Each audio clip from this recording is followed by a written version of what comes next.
Udaipur agriculture चमनिव तंगमा PRTI conference hello Swadeshi Jagran मंच त्रिपुरा प्रांतनि लुआजी मुंबाई काशा पांदा संतजाखा पांदा मानजाखा BJP राधा किशोरपुर मंडल कास्को शानी साहा स्वदेशी जागरण मंचनि अंगै मानजबायखा जुदा जुदा आदंग्र जाति कथार मसंगमानि बिसंगदै भारत मातानि मांगप्रिबो खुम्बगै खुलुमै पान्दाना चेंगसाविरखा त्रिपुरा विधानसभानि स्पीकर रामपद जमातिया BJP गुमती हांकनि सभानेत्री सबिता नाग स्वदेशी जागरण मंच अखिल भारतीयनि प्रचार प्रमुख तै डॉक्टर धर्मेंद्र कुमार दुबे शिवाजी बोस खबै तंगबायो जुदा जुदा आदौर असल रां थंनि फाइसिंतै हाकतर हास्तनो ग्रा खलायनानि अपान्दाबो बाहायके सामुं खलन नां आबरगनो फोरोंनानि बखा बासरनानि बागै खलायजाखा डाउनलोड कर करके चलाते हैं और इकोनॉमी को हम किस तरीके से आगे विकसित करने के लिए इन सारी चीजों में कैसे पा सकते हैं,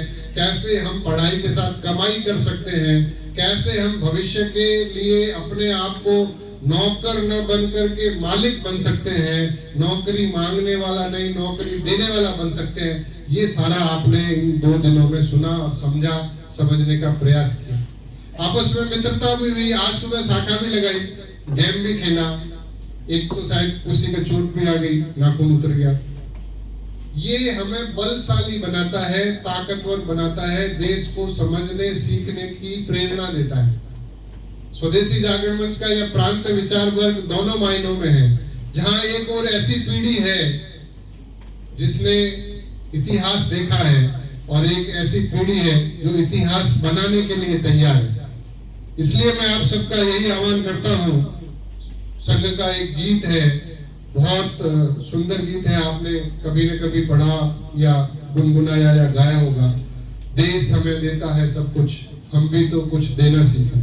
ये देने का भाव जागृत करने का काम जब युवा पीढ़ी में अगर आ जाएगा तो देश के लिए समय देना, देश के लिए जीवन न्योछावर करना, ये सारी चीजें यहीं से प्रकट होती हैं। 91-92 में जब भारत अपना इकोनॉमिकल रिफॉर्म प्राप्त कर रहा था, भारत ने अपनी आर्थिक नीतियों को बदला था और उन आर्थिक नीतियों को बदलने के कारण आप कुछ पुराने लोग बैठे हैं उस समय और नए भी हैं जिनका जन्म भी उस समय नहीं रहा होगा, लेकिन उस समय जब हमने पेटेंट की लड़ाई लड़ी, नीम और हल्दी के ऊपर भी जब अमेरिकी कंपनियों ने पेटेंट करा लिया, उस समय स्वदेशी जागरण मंच की स्थापना हुई।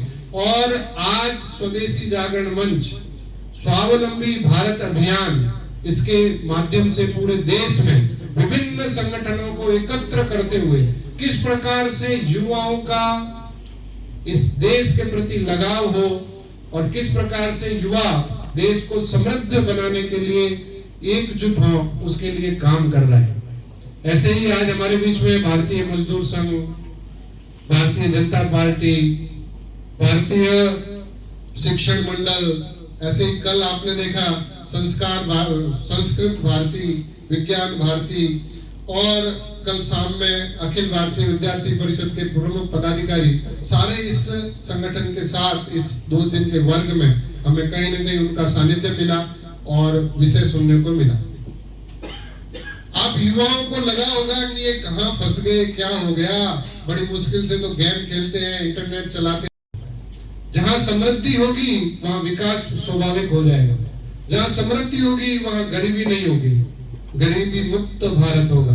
जहां समृद्धि होगी वहां बेरोजगारी नहीं होगी, कुशलता युक्त भारत होगा, स्किलफुल भारत होगा। जहां समृद्धि होगी वहां श्री का निवास होगा, यानी लक्ष्मी निवास करेगी, और लक्ष्मी जहां निवास करेगी उसको इकोनॉमिकल स्तर पर विश्व की 3री, 4थी या 5वीं जो भी इकोनॉमी है उसमें कोई भी नहीं रोक सकता। स्वदेशी जागरण मंच एक अपने आप में मंच है। इस मंच में जो भी स्वदेशी की भावना से, विचार से काम करता है, सोचता है, वो सारे इस पर आमंत्रित होते हैं। इसलिए राष्ट्र ऋषि दत्तोपंत ठेंगड़ी, जिन्होंने भारतीय मजदूर संघ की भी स्थापना की, भारतीय किसान संघ की भी स्थापना की, उन्होंने इस स्वदेशी जागरण मंच की 1991 में जब स्थापना की, দেশের মধ্যে বিভিন্ন ইকোনমিক পলিসিও আমাদের ভারত সরকার নিয়েছে। আমাদের স্বদেশীকে বিশেষ করে এগিয়ে নেওয়া খুবই দরকার, কারণ দেশীয় যে রিজার্ভ, ফরেন রিজার্ভ, তা বেশিরভাগ চলে যাচ্ছে বিভিন্ন জিনিস আমদানি করতে। যেমন আমাদের ক্রুড অয়েলের যা চাহিদা দেশে, তার 80% বিদেশ থেকে আসতে হয়। তার জন্য আমাদের প্রচুর পরিমাণে ডলার চলে যায়। আমাদের যে ভোজ্য তেল বা গোল্ড, আমাদের প্রধানমন্ত্রী বলেছেন 1 দশক গোল্ড না কিনতে, কারণ হচ্ছে এই গোল্ড আমদানি করতে গেলে পরে আমাদের দেশের অনেক ফরেন রিজার্ভ চলে যাচ্ছে বিদেশের হাতে।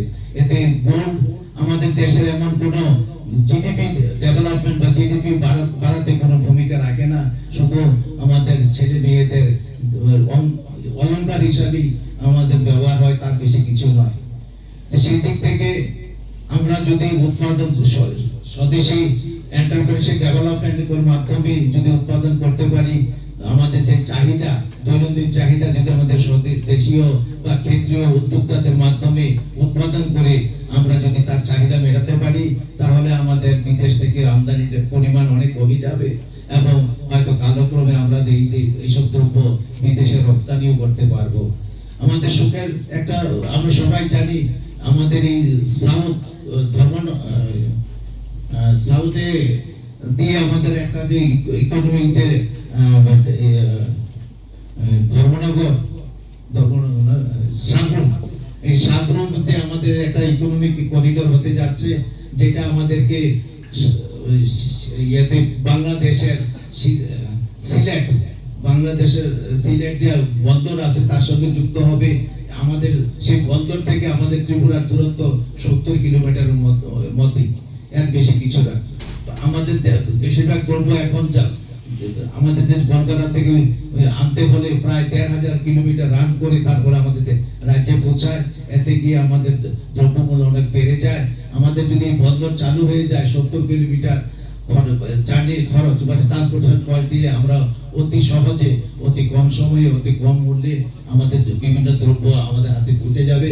এট দ্য সেম টাইম আমাদের যে উৎপাদিত দ্রব্য, এখন আমাদের বলে থাকে ত্রিপুরাতে ল্যান্ডলক এরিয়া স্টেট, আমাদের বিভিন্ন 3 দিকে আমাদের বিদেশ, আর একদিক থেকে আসাম হয়ে আমাদের যেতে হয়। এই বন্দর যদি চালু হয়ে যায়, তা আমাদের দেশের যে রপ্তানি করার যে সুযোগ, বাড়তি সুযোগ আসবে, আমাদের সারা পৃথিবীতেই আমাদের হাতের কাছে চলে আসবে। তাই রপ্তানি করতে গেলে আমাদেরকে প্রস্তুত হতে হবে। আমাদের রাজ্যে বিশেষ করে এগ্রিকালচার যে প্রোডাক্ট আছে, সেটা ছাড়া আমাদের এই মুহূর্তে আমাদের হাতে এক্সপোর্টেবল কোনো কিছু আছে বলে আমার মনে হচ্ছে না। এই সম্প্রতিকালে আমাদের রাজ্যের সঙ্গে প্রায় একটা বিভিন্ন বিজনেস অর্গানাইজেশন স্বাক্ষর করেছে, তাতে প্রায় 30,000 কোটি টাকার ইনভেস্টমেন্ট করবে বলে প্রতিশ্রুতি আমরা পেয়েছি। মধ্যে পৌঁছাতে চাইছি, সোসাইটির সমস্ত লোকদের কাছে পৌঁছাতে চাইছি, সেটা হচ্ছে আমাদের স্বদেশী ভাবনা। আমাদের দৈনন্দিন জীবন যাপনে সর্বক্ষেত্রে আমাদের স্বদেশী ভাবনাটাকে গ্রহণ করব, যাতে করে আমরা আমাদের যে মুনি ঋষিরা যে আমাদের জীবন শৈলী শিখিয়েছিলেন, দেখিয়েছিলেন, তাকে আমরা পুনরায় গ্রহণ করে আমাদের জীবনকে সমৃদ্ধ করতে পারি, স্বাবলম্বী করতে পারি এবং সুখে এবং শান্তিতে আমরা বসবাস করতে পারি। স্বদেশী আজকের দিনে বিশেষ গুরুত্বপূর্ণ একটা শব্দ, একটা উপায়। আমাদের দেশের প্রধানমন্ত্রী সবসময় স্বদেশী কথা বলে থাকেন, দেশীয় এন্টারপ্রেনারশিপ ডেভেলপমেন্টের কথা সবসময় বলে থাকেন। আমাদের দেশকে 2047-এ আত্মনির্ভর ভারত, সমৃদ্ধ ভারত করার যে উনি স্বপ্ন দেখছেন, সেই স্বপ্নকে সার্থক করতে আমাদের সবাইকে ওনার সাথে যুক্ত হতে হবে। আমাদের প্রত্যেকেরই তার ভূমিকা আছে এবং প্রত্যেকের সহযোগিতা খুবই দরকার। আমরা জানি এই স্বদেশী ভাবনার কেন এত প্রয়োজন। আমাদের প্রধানমন্ত্রী বা অন্যান্য রাষ্ট্র নেতারা সবসময় বলে যাচ্ছেন লোকাল ফর লোকাল। আমাদের যে লোকালি যে দ্রব্যগুলি আছে, সেই দ্রব্যগুলিকে বাজারজাত করে আমাদের লোকালি যারা ব্যবসায়ীগণ আছেন বা উদ্যোগী আছেন, তারা তুমি আছো রান্নাঘরে, তাই সুগন্ধে ভরে, যা খুশি তেমনই খাই, তোমার জাদুর রান্নায় থাকে শুধু লংতরাই, থাকে শুধু লংতরাই। কত কেজি রান্না হয়, মন তাই করছো জয়, ভালো বলছি তাই, রান্নায় তোমাকে চাই, চাই শুধু লং তরাই, চাই শুধু লং তরাই। লং তরাই গুঁড়ো মশলা, রান্নায় তোমাকে চাই। চাই শুধু লং তরাই। শোনো শোনো ভোজন রসিক, শোনো মন দিয়া,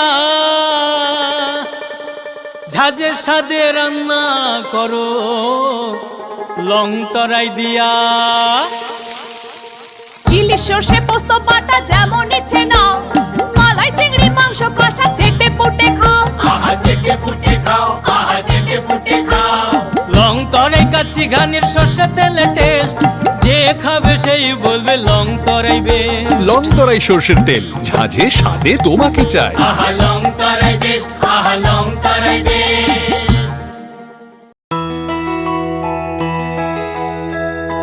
স্বাদে ভরা ঘিয়ের সুবাস লং তরাই, কি ভালো খেতে।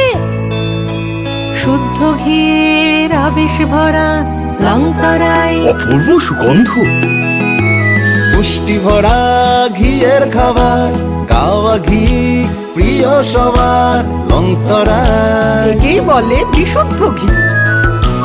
বিশুদ্ধ ঘি নাম মনে রেখো লং তরাই। লং তরাই ঘি রোজ খাবারে তোমাকে চাই। লং তরাই, লং তরাই, লং তরাই।